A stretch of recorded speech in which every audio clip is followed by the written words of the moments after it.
Hi hello friends, చల్లగా water melon ice cream ఎలా తయారు చేసుకోవాలో చూసేద్దామా. ఒక పుచ్చకాయ తీసుకొని స్లైసెస్గా కట్ చేసుకొని ఒక మిక్సీ బౌల్లో వేసుకొని, అంటే మీకు కావాలంటే షుగర్ వేసుకోండి, లేకుంటే స్కిప్ చేసేయండి. షుగర్ వేసుకున్న తర్వాత మంచిగా బ్లెండ్ చేసుకోవాలి. బ్లెండ్ చేసుకున్న తర్వాత వడబోసుకొని నేను చూపిస్తున్న ఐస్ క్రీమ్ బౌల్స్లో ఫిలప్ చేసుకోండి. మంచిగా ఫిలప్ చేసుకొని క్లోజ్ చేసుకున్న తర్వాత ఫ్రిడ్జ్లో ఒక నైట్ మొత్తం వదిలేస్తే next day ice cream ready అవుతుందండి. పిల్లలకి చాలా హెల్దీ.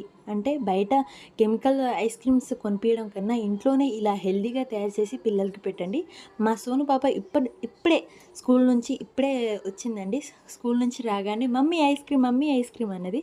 అందుకని ఇంకా తీసి చూస్తే ఐస్ క్రీమ్ రెడీ అయిందని మా పాపకి ఇచ్చాను. చాలా నచ్చిందంట. మీరు కూడా నచ్చితే ఐస్ క్రీమ్ ట్రై చేయండి ఇలాగే. Please do subscribe friends.